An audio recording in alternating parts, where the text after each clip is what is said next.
Van a poner una foto en la pantalla ahorita. Y esa foto es una foto del sacerdote. El sacerdote que, o más bien el sacerdote que eran los que servían en el tabernáculo del cual hemos estado estudiando. El sacerdote tenía que estar vestido de cierta forma para poder servir en el tabernáculo. Hablando específicamente del sacerdote, del sumo sacerdote, que era el que tenía que ofrecer el incienso, que era el que tenía que entrar hasta el lugar santísimo con la sangre de los sacrificios para rociarla sobre el propiciatorio. Tenía que estar vestido de cierta forma para poder entrar ahí. Hablamos la semana pasada acerca de cómo Dios nos dice a través del Nuevo Testamento en Primera de Pedro, que todos nosotros como creyentes somos real sacerdocio. Lo que nos dice que en Cristo Jesús nosotros todos como creyentes hemos sido llamados a ser reyes o príncipes y sacerdotes. Todos somos sacerdotes del Dios Altísimo, porque lo que hacemos como cristianos es que representamos a Dios delante del mundo, así como los sacerdotes representaban a Dios delante del pueblo de Israel. Es algo que no pensamos mucho nosotros como que lo somos, porque cuando pensamos en el sacerdocio, cuando pensamos en sacerdotes, pensamos en eso. O pensamos en los sacerdotes de la iglesia tradicional que tenemos en México y Sudamérica, que es a la que la mayoría de la gente sigue, y pensamos en la forma que ellos se visten. Entonces cuando pensamos en el sacerdocio, pensamos en alguien especial, pensamos en alguien que tiene que vestirse de cierta manera, etcétera, etcétera. Y nunca pensamos en nosotros mismos como sacerdotes. Pero cada uno de nosotros somos sacerdotes y sacerdotisas. Es importante que lo reconozcamos, porque si nosotros nos damos cuenta de eso, entonces nosotros cuando estemos allá afuera reconociendo que Dios nos ha puesto como sacerdotes, representantes de Él, delante de todo el mundo, debemos de tener cierto peso de responsabilidad en la manera en la que nos desenvolvemos en nuestro trabajo, en la escuela, en nuestra casa, etcétera, etcétera. Hoy vamos a ver cómo el sacerdote, ¿verdad?, en sí representaba a Dios, pero no solamente representaba a Dios, sino que era un antitipo, se le puede llamar en español, de lo que Jesucristo iba a hacer por y para nosotros. ¿Sí? Y también un antitipo de lo que nosotros ahora como sacerdotes debemos ser en donde quiera que vamos. Vamos a ver entonces los vestidos, vamos a ver de qué fueron confeccionados, vamos a ver cuál era la función de las diferentes cosas que se tenían que poner, y vamos entonces así a ver también los simbolismos que se encuentran en esos vestidos y cómo podemos aplicarlos al Señor Jesucristo primeramente, pero también a nosotros en nuestra vida cristiana. Vamos a comenzar en el versículo 5, la semana pasada estudiamos hasta el versículo 4. Vamos a comenzar en el versículo 5, en donde el Señor le dice a Moisés: tomarán oro, azul, púrpura, carmesí y lino torcido, y harán el efod bellamente trabajado con oro, azul, púrpura, carmesí y lino torcido. Ahora, todos estos materiales que se nos están mencionando aquí, excepto por las piedras preciosas, pero todos los materiales que vamos a ver aquí, todos ellos los hemos visto ya de alguna manera usados en la confección del tabernáculo en sí. Y la razón por la que todos esos materiales que se usaron en el tabernáculo ahora se usan para los vestidos del sacerdote es porque todo era una sola unidad. Sí, a Dios, no sé si se han fijado, pero a Dios le gusta la unidad, aún en la pluralidad de elementos le gusta la unidad. Por ejemplo, tenemos la Santa Trinidad, ¿verdad? Tenemos Dios el Padre, Dios el Hijo, Dios el Espíritu Santo. ¿Sí? Es una triunidad, son tres personas diferentes, pero todos forman una unidad. ¿Verdad? Tenemos por ejemplo la iglesia está formada de diferentes partes, diferentes miembros, diferentes personas, etcétera, pero el Señor la ve como la iglesia, la ve como la esposa de su Hijo Jesucristo, es una unidad. Tenemos la familia también, que es una unidad, aunque son padre, madre e hijos, todo es una unidad. Al Señor le gusta la unidad, porque la unidad lo refleja a Él. Cuando vemos unidad en las cosas, es una reflexión de quien Él es, que aun cuando es tres personas en uno, Cuando son tres personas diferentes, es un solo Dios. Y todo lo que Dios ha hecho, lo ha hecho para que de alguna manera lo manifieste, lo refleje a Él. Para que cuando llegue el momento de que el hombre se presenta delante de Él, no vaya a buscar o querer tener alguna excusa de por qué Dios no se manifestó más claramente, de por qué Dios no se hizo ver más claramente. Dios se ha hecho ver a través de toda la historia, a través de su creación, a través de todo lo que nos ha dicho en la Biblia. Nos presenta muy claramente quién es, cuál es su persona, ¿verdad? Entonces, por eso hay esa unidad, por eso hay ese uso de estos mismos materiales, porque todo es uno, y todo se concentra en uno solo, que es Dios. Ahora, no escogió Dios que hicieran estos vestidos de lino nada más porque sí. Sí, a veces pensamos, bueno, ¿por qué Dios escogió el lino? ¿Por qué Dios escogió oro? Ya vimos el simbolismo del oro, el simbolismo de la plata. Pero el lino era el material que se usaba para confeccionar la vestimenta de los nobles, de los ricos, de los que tenían alguna posición en las cortes de los reyes y los reyes mismos. Se usaba también para confeccionar los vestidos de los sacerdotes en Egipto, sino nada más los sacerdotes del Señor, sino que también los sacerdotes de Egipto, eso era lo que usaban. ¿Sí? Y se escogía el lino debido a que era un material muy fresco y muy limpio. Era un material muy fresco y muy limpio. Yo trabajé muchos años en la industria de la ropa, ¿sí?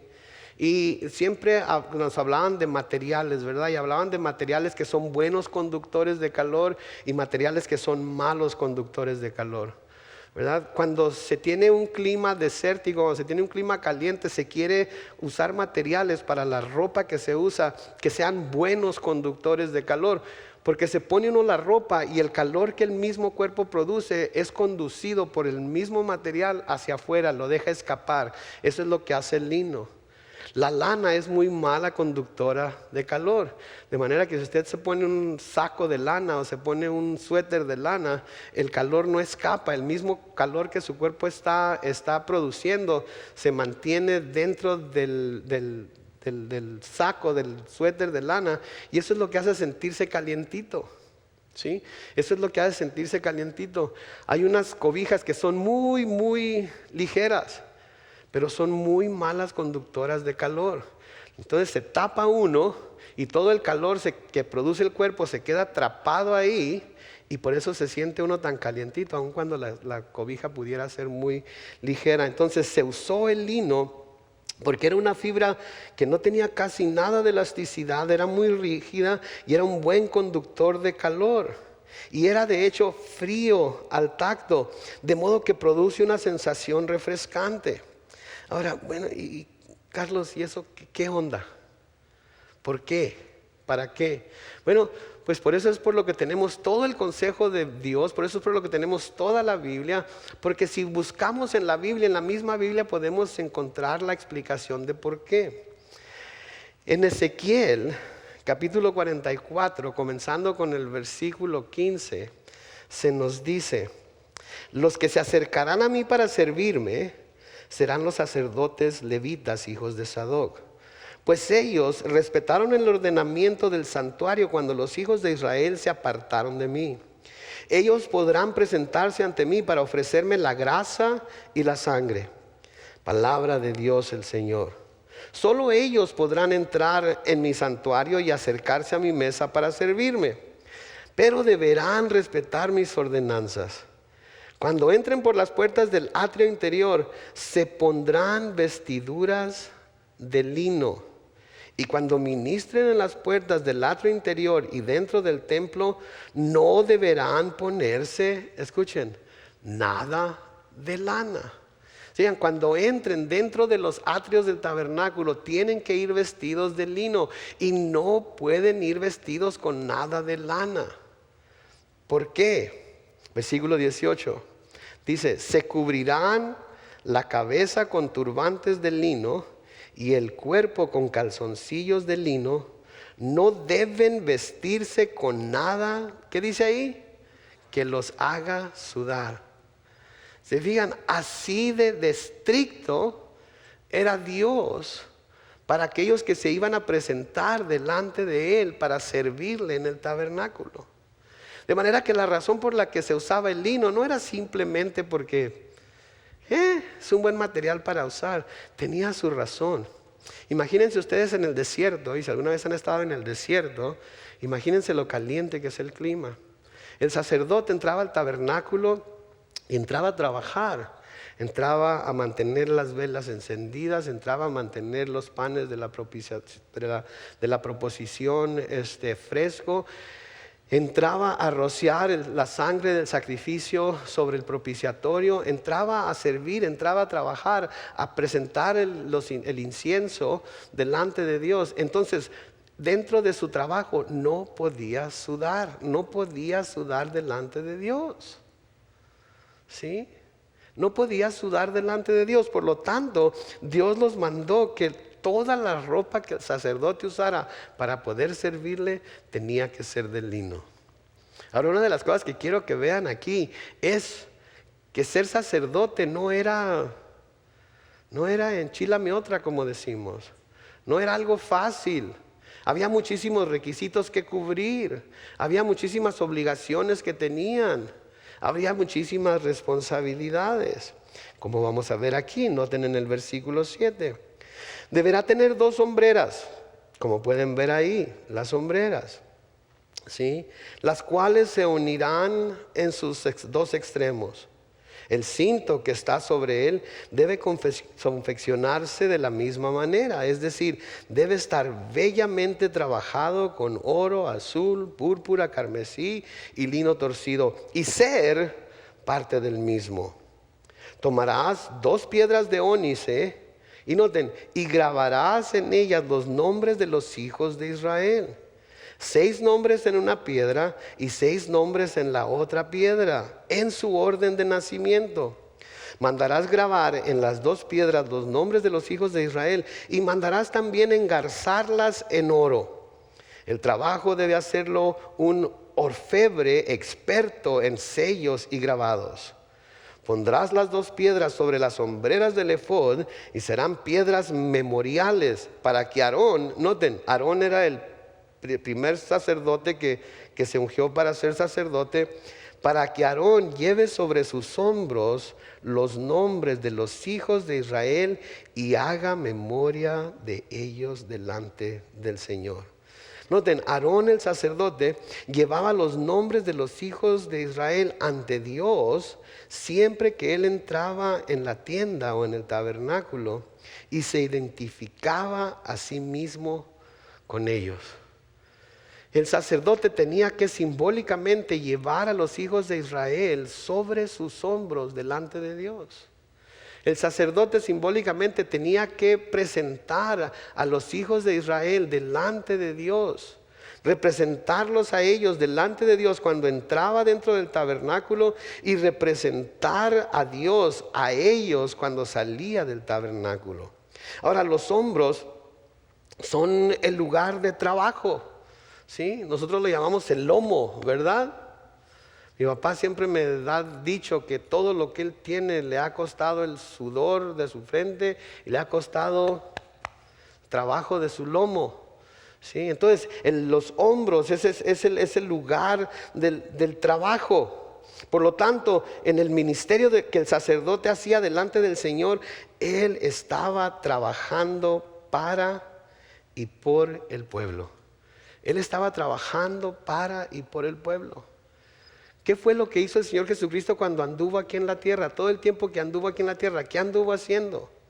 Llegó y se sentó en algún palacio, llegó y se sentó en alguna casa, a que todo el mundo viniera y le sirviera, a que todo el mundo viniera y le trajera, a que todo el mundo viniera y le hiciera todo lo que él quería.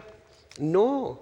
¿Qué anduvo haciendo todo el tiempo? Ministrando a todo tipo de gente, dándoles de comer a los que tenían hambre, sanando a los que estaban enfermos, predicando el evangelio a toda criatura. ¿Sí? Siempre trabajando. Una de las cosas por las que lo acusaban más era ¿de qué? De quebrantar el día de reposo. Pero ¿qué fue una de las cosas que dijo? Mi padre ahora trabaja y yo también trabajo. Entonces los sacerdotes estaban encargados de trabajar delante de Dios por el pueblo. Estaban encargados de trabajar en el nombre del pueblo y para el pueblo. ¿Sí? Nosotros, como sacerdotes del Señor Jesucristo, debemos de trabajar para nuestro pueblo. Debemos de trabajar para las personas que viven con nosotros en nuestra casa. Debemos de trabajar para las personas con las que trabajamos diariamente. Debemos trabajar para las personas con las que vamos a la escuela diariamente. Como sacerdotes también es nuestra obligación trabajar para ellos, llevarlos a ellos delante del Señor, estar constantemente pidiendo por ellos, orando por ellos y también representando al Señor delante de ellos. Ahora, desafortunadamente esto es algo que con el paso del tiempo se les fue olvidando a los sacerdotes. Se enamoraron tanto del título y los privilegios que éste les daba, que se olvidaron del servicio del cual eran responsables delante de Dios y del pueblo. Esto es una ofensa muy seria y esto es algo que debemos de cuidar nosotros constantemente. ¿Sí? Digo, como pastores, la cosa es más seria para nosotros porque nunca se nos debe olvidar de que nosotros no estamos aquí para ser servidos por el pueblo de Dios. Nosotros estamos aquí para servirle al pueblo de Dios. Ahora, agradecemos a Dios que Él ponga dentro de su pueblo todo tipo de personas que tienen todo tipo de talento, que tienen todo tipo de conocimiento que ellos usan para ayudarnos en la labor que tenemos que hacer. Pero nunca debemos olvidarnos que somos llamados a servir y no a que se nos sirva. Porque eso fue lo mismo que dijo el Señor Jesucristo, ¿no es cierto? El Hijo del Hombre vino ¿para qué? Para servir y no para ser servido. En nuestra casa también. Si somos sacerdotes, si somos reyes y sacerdotes y vamos entonces a representar a Dios delante de nuestros hijos, delante de nuestro cónyuge, tenemos que estar dispuestos a servirle. ¿Sí? Y no podemos nosotros hacer a un lado nuestra o querer obtener o querer recibir la bendición y usar la autoridad de sacerdotes sin también reconocer nuestra obligación de tener que llevarlos sobre nuestros hombros delante de Dios. Entonces el sacerdocio es para trabajar, el sacerdocio es para hacer, el sacerdocio es para representar a Dios delante del pueblo y representar al pueblo delante de Dios, para estar haciendo constantemente intercesión por el pueblo. ¿Sí? Y eso es lo que simbolizaban estas dos piedras que se ponían sobre los hombros de los sacerdotes con los nombres de los 12 hijos de Israel, 6 sobre cada una. Sobre sus hombros iban todo el pueblo, todos los 12 hijos de Israel, representados por el sacerdote delante de Dios. En el versículo 13 seguimos leyendo. Seguimos leyendo ahí. Los engastes los harás de oro, con 2 cordones de oro fino en forma de trenza, los cuales fijarás en los engastes. Harás también el pectoral del juicio, que debe estar bellamente trabajado y hecho igual que el efod, es decir, de oro, azul, púrpura, carmesí y lino torcido. El efod debe ser cuadrado y doble, de 22 centímetros de largo y 22 centímetros de ancho. Llénalo con 4 hileras de piedras preciosas. La primera hilera tendrá una piedra sárdica, un topacio y un carbunclo. Ahora estas piedras son difíciles de descifrar qué piedras son en nuestros tiempos, ¿verdad? Pero eso es lo que se llamaban en aquel entonces. La segunda hilera, una esmeralda, un zafiro y un diamante. La tercera hilera, un jacinto, un ágata y un amatista. Y la cuarta hilera, un berilo, un ónice y un jaspe. Todas deben estar engarzadas en oro y tener grabados a manera de sellos, noten, los nombres de los hijos de Israel. Cada piedra debe tener grabado uno de los 12 nombres de las 12 tribus. Entonces noten, primero tenían 2 piedras, una en cada hombro, ¿sí? En una tenían los 6 nombres de las tribus de Israel y en otra los otros 6 nombres. Y esto simbolizaba el trabajo que el sacerdote hacía por el pueblo delante de Dios, al llevarlo como un memorial delante de Dios cada vez que entraba en el tabernáculo. Ahora el pectoral, que es ese cuadro que está enfrente del pecho del sacerdote, tenía 3 hileras de 4 piedras cada una. Y cada una de esas piedras tenían el nombre de uno de los 12 hijos de Israel. Y esto también es de gran simbolismo, porque esto nos muestra que no era suficiente que el sumo sacerdote trabajara por el pueblo al tenerlo en sus hombros, sino que él también debía de amar al pueblo. Esto quiere decir que tenía que llevar al pueblo en su corazón también. Tenía que haber un amor genuino por el pueblo de Dios. Tenía que haber un amor que se manifestara en su servicio, sí, pero también en el deseo de que el pueblo de Dios se acercara más y más a Él. Sí, esa es una de las principales obligaciones del sacerdote, llevar a aquellos que representa delante de Dios, acercarlos más. Ayudarles a ver que pueden acercarse a Dios, que están los medios presentes delante de Él para poder acercarse a Dios. Y cuando los apunte hacia Dios, quitarse Él de en medio para que no haya ningún estorbo entre aquellos que está tratando de llevar a Dios y Dios. A veces los sacerdotes son los primeros que se ponen entre Dios y aquellos que están tratando de llevar a Dios. Porque se ponen ellos como los intermediarios, se ponen ellos como el único camino a Dios, se ponen ellos como los únicos que pueden abrir el camino a Dios. ¿Sí? Y eso está mal. Pero para no hacer eso, el sacerdote tiene que amar al pueblo. Tiene que amar a aquellos a quienes Dios o sobre quienes Dios lo ha puesto. Porque si no hay amor por el pueblo, si no hay amor por las ovejas que Dios le ha dado, entonces no va a amarlas y a cuidarlas de tal manera que lleguen ellos a Dios para ser fortalecidos por Dios. Él va a ser el que va a querer ser el admirado, va a querer ser el que va a querer ser ser visto como aquel que tiene todas las respuestas, como aquel que tiene toda la habilidad para llevar a la gente personalmente delante de Dios. Y eso no está bien. De nuevo, como pastores, nosotros no tenemos todas las respuestas, ¿sí? Nosotros no tenemos las fórmulas secretas. Nosotros no tenemos una comunicación directa con Dios que ustedes no pueden tener. Nosotros estamos aquí para señalarles al Señor y que ustedes vayan directamente a Él y le pidan a Él las respuestas y le pidan a Él la dirección. Nosotros lo único que podemos hacer es dirigirlos hacia Él y Él se encarga de lo demás. Y usa su palabra, y usa la oración, y usa la comunión de los santos, y nos usa los unos en la vida de los otros. Pero nosotros no somos los que tenemos todas las respuestas. De nuevo, una de las cosas que los sacerdotes comenzaron a hacer fue usar su posición como los intercesores del pueblo ante Dios, que lo eran.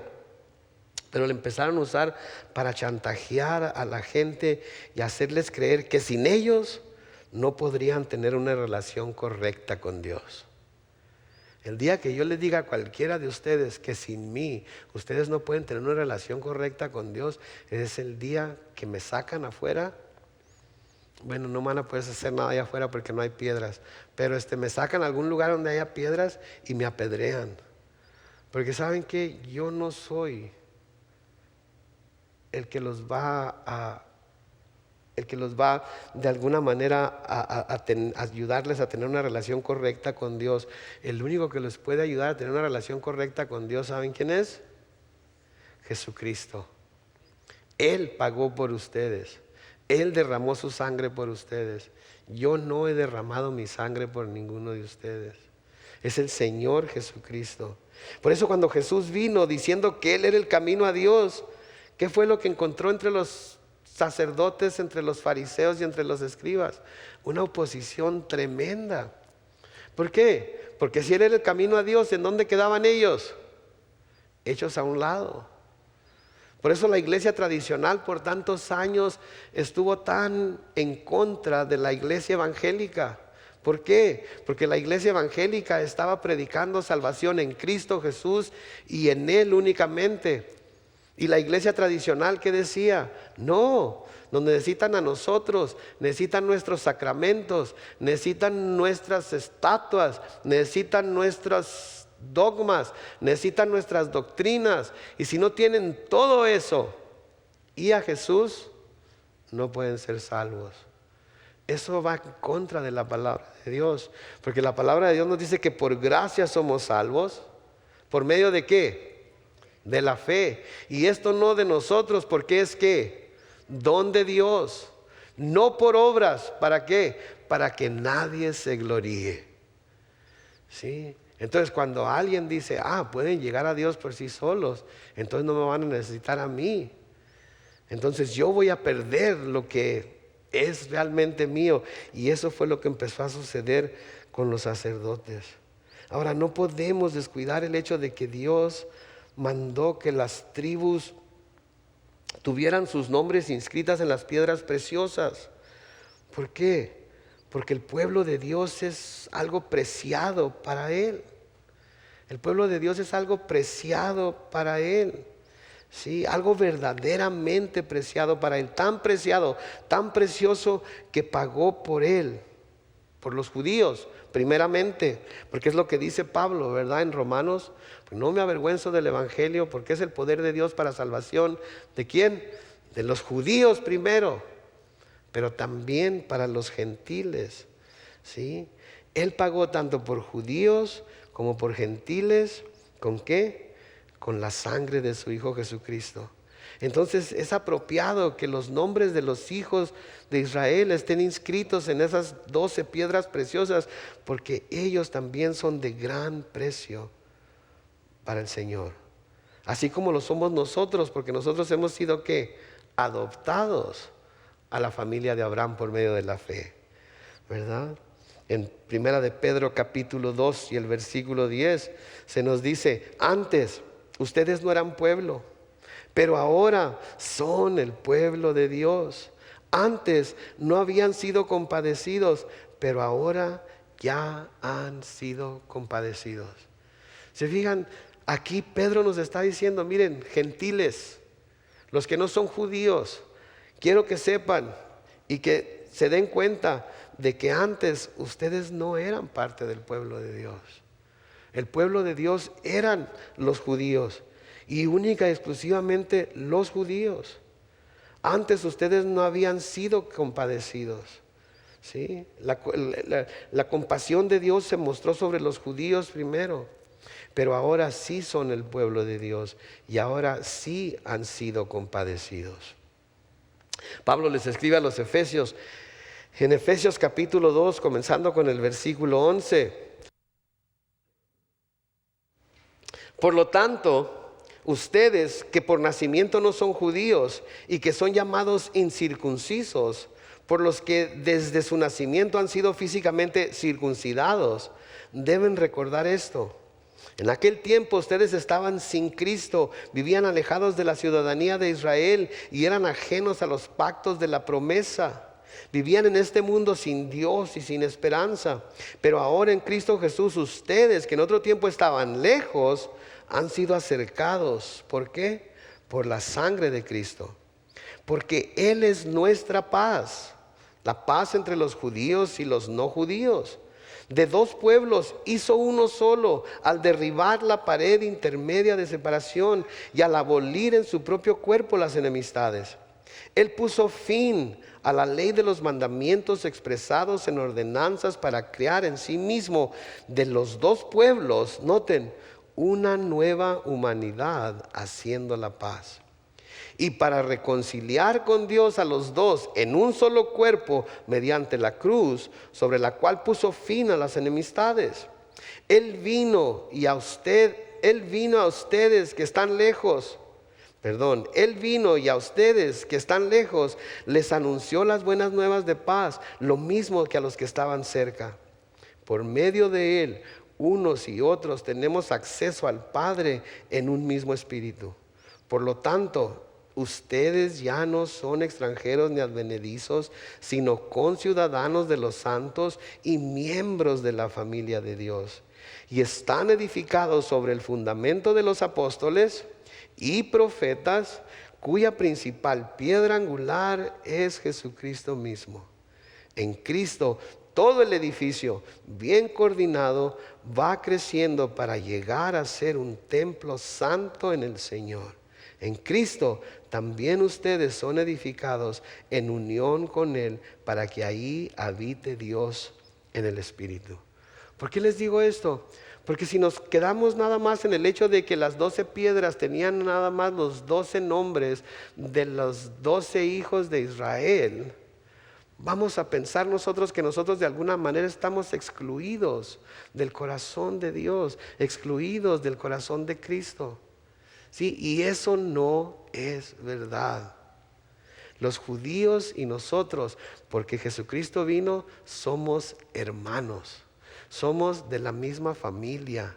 Ellos no deben tener nada en contra de nosotros y nosotros no debemos tener nada en contra de ellos. Y todos juntos estamos muy cerca del corazón de Dios. Y somos representados por nuestro sacerdote, que es Jesucristo. Por eso Pablo también dice que nada podrá separarnos del amor de Dios, que es que en Cristo Jesús, Señor nuestro. ¿Escucharon eso? Nada podrá separarnos del amor de Dios, que es en Cristo Jesús, Señor nuestro.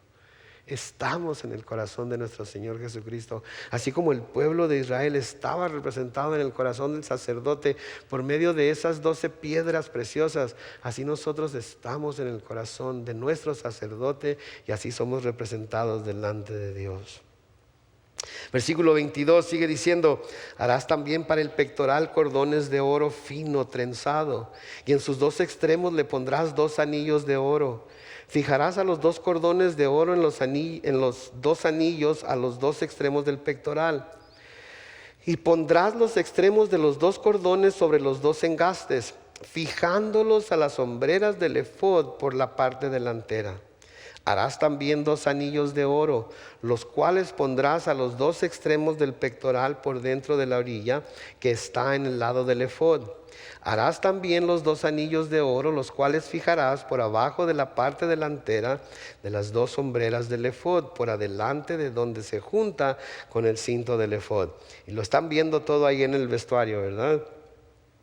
Versículo 28, con un cordón azul se juntarán los 2 anillos del pectoral con los 2 anillos del efod, para que se junten al cinto del efod y el pectoral no se separe del efod.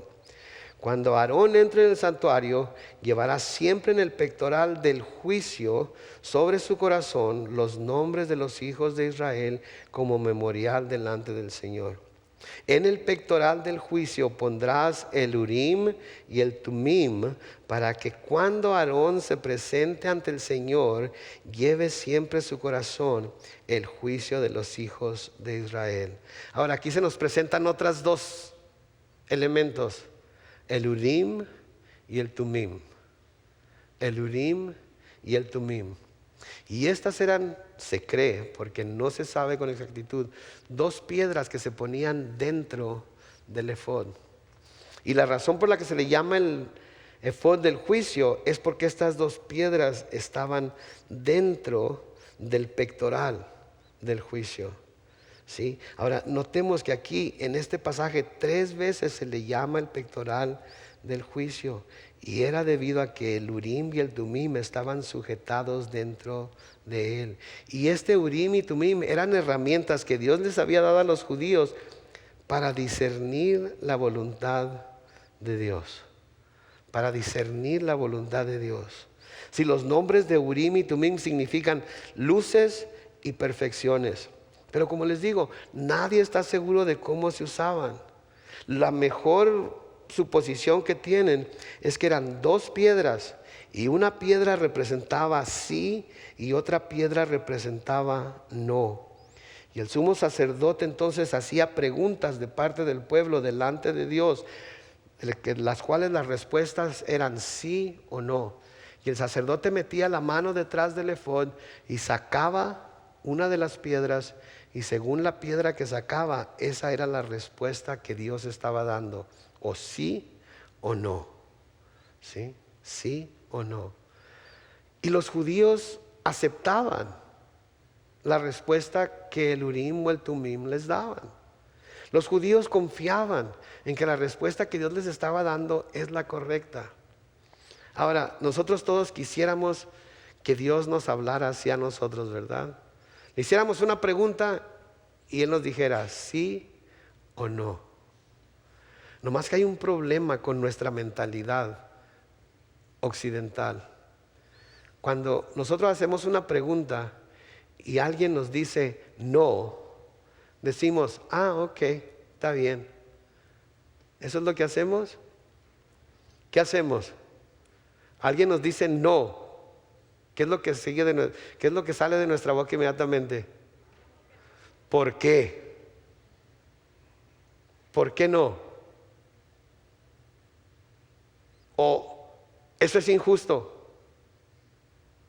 Porque a mí no y porque a ella sí. No hay una aceptación del sí y del no. Pregúntenles a sus hijos.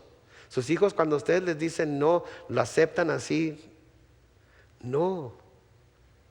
Y nosotros no aceptamos las respuestas claras de Dios a veces, tan claras, porque no nos gustan sus respuestas. ¿Sí? A veces estamos teniendo dudas, a veces estamos teniendo preguntas, leemos la palabra de Dios y vemos algo que se dirige exactamente a la situación en la cual nos encontramos, se dirige exactamente a la pregunta que hemos hecho, pero la pasamos por alto. ¿Por qué? Porque no es la respuesta que a nosotros nos gustaría recibir o escuchar. No, eso no puede ser para mí. Es eso, Dios no me podría estar diciendo eso. ¿Por qué no? Sí, y esa es una diferencia entre la mentalidad oriental y la mentalidad occidental, que eso a veces nos lleva a nosotros a errar en lo que hacemos y a errar en lo que creemos que Dios nos dice, porque nosotros ya tenemos la respuesta que estamos dispuestos a recibir en nuestra mente, y si no recibimos la respuesta que estamos ya predispuestos para recibir, no la aceptamos como la respuesta de Dios. Mucha gente dice, Dios tiene 3 respuestas para las oraciones que le hacemos. Una es sí, otra es no y otra es espérate. Está fácil, ¿no es cierto? Si yo le pido algo a Dios en oración y no me lo da, nada más hay 2 respuestas que pueden ser. Una, no, y la otra, espérate. Pero qué difícil es aceptar el no. Y creo que algo más difícil todavía es el aceptar el espérate. Porque no, cuando menos sabemos que no se va a hacer. Pero cuando se nos dice espérate, y pasa una hora y ya. Y pasa todo un día, despertamos al siguiente día. Hoy somos como los niños cuando los llevamos a llevar a Disneylandia, ¿verdad? Ya vamos a llegar. Ya vamos a llegar. Ya vamos a llegar. Y todavía estamos en el Costco echando gasolina, ¿verdad?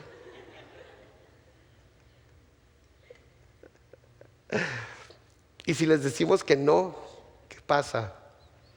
Digo, en serio, yo creo que Dios ha contestado a muchas más oraciones de las que nosotros le damos crédito de haber contestado. Pero a menudo nos dice que no. Y a menudo nos dice espérate. Y cuando es sí y se hace. Pero eso es lo que ellos usaban. Y vemos diferentes ejemplos de esto. Por ejemplo, en Números capítulo 27, los versículos 18 al 23, nos dice, y el Señor le dijo, pues toma a Josué, hijo de Nun, que es un hombre con espíritu, pon tu mano sobre él, y llévalo ante el sacerdote Eleazar y ante toda la congregación, y en presencia de ellos entrégale el mando. Pon sobre él tus propias atribuciones, para que toda la congregación de los hijos de Israel le obedezca. Él se presentará ante el sacerdote Eleazar para consultarme por medio, noten, del Urim. Cuando Josué lo ordene, todos los hijos de Israel saldrán, y cuando él lo ordene, todos los hijos de Israel volverán. Moisés hizo lo que el Señor le ordenó y tomó a Josué y lo llevó ante el sacerdote Eleazar y ante toda la congregación. Y poniendo sobre él las manos, le entregó el mando tal y como el Señor lo había ordenado por medio de Moisés. ¿Qué le está diciendo aquí Dios a Moisés? Lleva a Josué delante del sacerdote, y siempre que él quiera saber si los hijos de Israel tienen que salir o no tienen que salir, él va a consultar el Urim con Eleazar. Y cuando él reciba la respuesta, él va a salir a decirle a los hijos de Israel si tienen que salir o no tienen que salir. Y de nuevo, lo curioso es que todos los hijos de Israel obedecían a lo que Josué les decía. Si salía y decía, Dios me dijo que teníamos que salir, ¿qué hacían inmediatamente? Se levantaban y se iban. Si Josué les decía, Dios me dijo que no teníamos que salir, ¿qué hacían? Se quedaban quietos. ¿Saben que cuando nosotros nos reunimos aquí y estudiamos la palabra de Dios, y a veces la palabra de Dios responde a preguntas que nosotros tenemos o nos habla directamente a nuestro corazón y nos dirige exactamente a lo que tenemos que hacer? ¿Saben cómo tenemos que ver eso? Como que Dios está hablando a través del Urim o el Tumim. Y no podemos, mis hermanos, decir, me encantaría que fulano de tal hubiera estado aquí para escuchar este mensaje. Me encantaría que sutano hubiera escuchado esta palabra. Me encantaría que mi mamá, que mi papá, que mi esposo, que mi esposa, que mis hijos, que mi novio, me encantaría que ellos hubieran estado aquí para que escucharan este mensaje, porque le queda exactamente a la situación que está viviendo ahorita. Saben que todos los mensajes que Dios nos da dentro de la iglesia no son para las demás personas. ¿Saben para quién son? Para mí.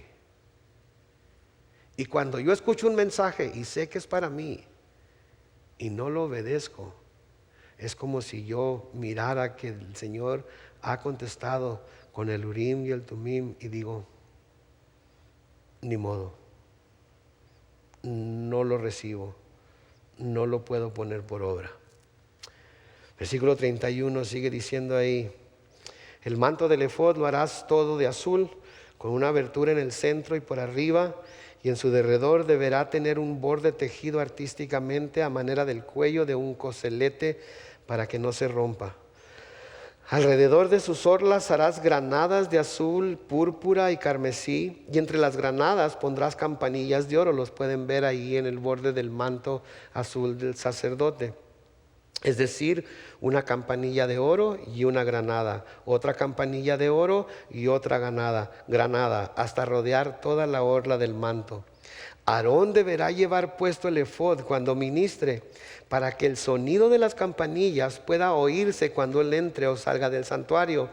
Y mientras esté delante del Señor, noten, para que no muera. Ahora, las campanas eran suficientes en cantidad y lo suficientemente sensibles como para oírse con el más mínimo movimiento del sacerdote. Si en cualquier momento durante el servicio en el que el sacerdote estaba ministrando, las campanas dejaban de escucharse, ¿saben qué quería decir? Lo único que quería decir es que el sacerdote había hecho algo indebido mientras estaba en la presencia de Dios. ¿Y saben qué le pasó? Cayó muerto. De hecho, les amarraban una soga del tobillo. Y si de repente no se oían las campanitas, se esperaban un tiempo. Y si las campanitas no se volvían a oír, a jalarlo porque había caído muerto. Sí, así de estricto era Dios con sus sacerdotes y con aquellos que servían en su tabernáculo. ¿Sí? Es importante que veamos esto. Es importante que entendamos esto. ¿Sí? Porque cuando vemos a este Dios del Antiguo Testamento decimos, ay Señor, este Dios del Antiguo Testamento estaba medio duro, ¿verdad? Era de no andar jugando con Él, ¿verdad? Y sí es cierto, si lo vemos únicamente de esa manera. Pero cuando estamos viendo ese Dios, lo estamos viendo sin ver al Dios del Nuevo Testamento, que es ¿quién? Jesucristo. Cuando vemos al Dios del Antiguo Testamento a la luz de lo que Jesucristo nos manifiesta, no es tan difícil aceptar al Dios del Antiguo Testamento. Porque aún en todo lo que Él hizo y todo lo que demandó de su pueblo, podemos ver que en Jesucristo nos muestra en realidad lo grande de su gracia y de su misericordia. ¿Sí? Porque si los sacerdotes la regaban en lo más mínimo, debían morir. Debían morir. Ahora, ¿nosotros la regamos? Sí. ¿Morimos irremisiblemente en ese momento? No. ¿Por qué? Porque nosotros vemos al Dios de toda la Biblia a la luz de lo que Jesucristo es. Versículo 36 dice, harás también una placa de oro fino y en ella grabarás a manera de sello consagrado al Señor. O la Biblia Reina Valera 60 dice, santidad a Jehová. Con un cordón de azul sujetarás la placa de la parte delantera de la mitra, que es el gorro que trae puesto ahí. Si miran esa lámina que tiene enfrente, eso es lo que dice santidad a Jehová. Y ahí se quedará. Siempre deberá estar sobre la frente de Aarón para que esté presente ante el Señor, las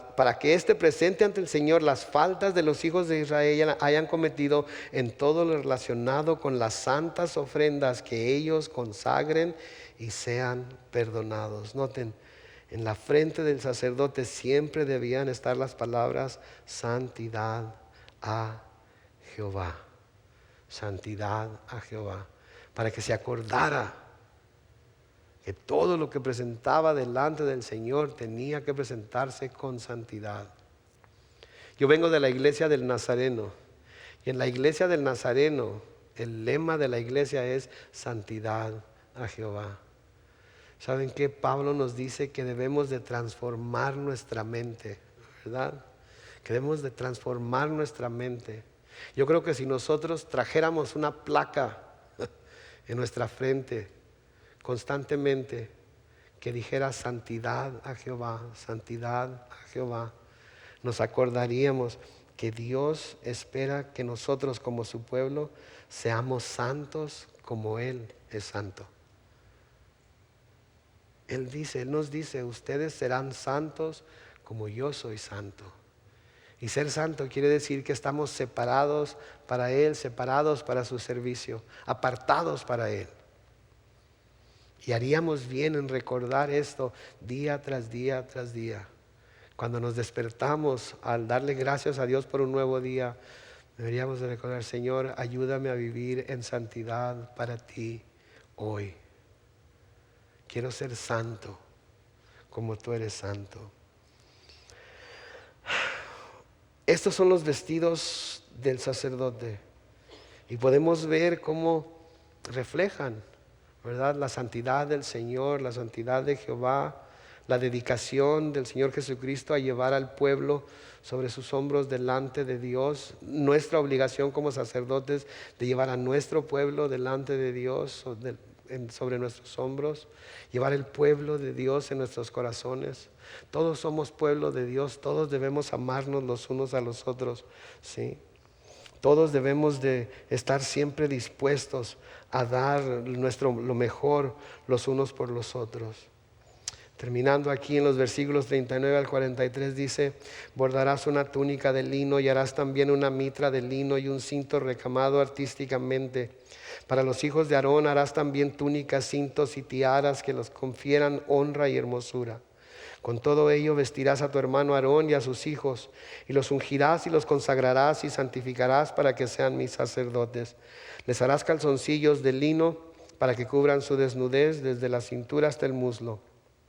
Estas vestiduras las llevarán puestas Aarón y sus hijos cuando entren en el tabernáculo de reunión, o cuando se acerquen al altar para servir en el santuario, para que no cometan un pecado y mueran. Este es un estatuto perpetuo para Aarón y sus descendientes. ¿Se fijan? Tenía que ser siempre. No terminaba. Y cuando vemos cosas como estas y vemos todo lo que tenían que hacer, nada más para estar bien con Dios, yo digo que deberíamos estar doblemente agradecidos por Jesucristo. ¿No creen? Porque ahora nosotros no tenemos que traer estas vestiduras especiales. Podemos venir en shorts y con chanclas. Sí, no tenemos que traer la mitra, no tenemos que traer el efod, no tenemos que traer todas estas vestiduras. Lo único que tenemos que hacer es venir vestidos de Cristo y somos aceptables delante de Él. La escritora a los Hebreos nos dice en Hebreos capítulo 4 versículos 14 al 16, no va a aparecer en la pantalla, pero escuchen: por lo tanto, y ya que en Jesús, el Hijo de Dios, tenemos un gran sumo sacerdote que traspasó los cielos, retengamos nuestra profesión de fe, porque no tenemos un sumo sacerdote que no pueda compadecerse de nuestras debilidades, sino uno que fue tentado en todo de la misma manera que nosotros, aunque sin pecado. Por tanto, acerquémonos confiadamente al trono de la gracia, para alcanzar misericordia y hallar gracia para cuando necesitemos ayuda. Note, acerquémonos confiadamente. No tenemos que llevar campanitas, no tenemos que llevar vestido especial. Podemos acercarnos confiadamente. ¿Por qué? Por lo que Jesucristo hizo. Él es nuestro sumo sacerdote. Amén.